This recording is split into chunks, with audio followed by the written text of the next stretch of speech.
A Xunta de Goberno local aprobou o inicio de expediente de contratación para o servizo de limpeza de dependencias municipais.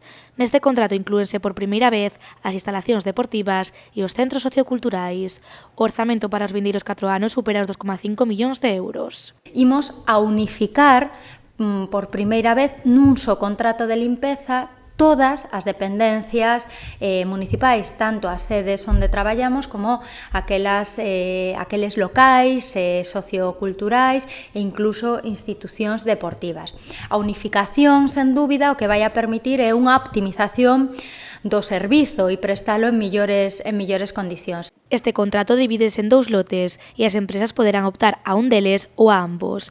A licitación establece a prestación do servizo para os pabillóns deportivos para 18 edificios administrativos e de servizo de emerxencias municipais.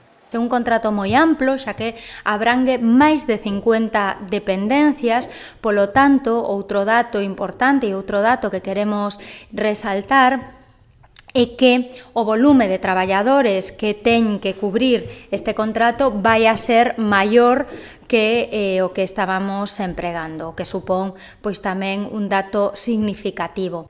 No contrato inclúense tamén 26 centros sociais e culturais, entre eles o de Ponte Sampaio, o de Monte Porreiro e o do Gorgullón.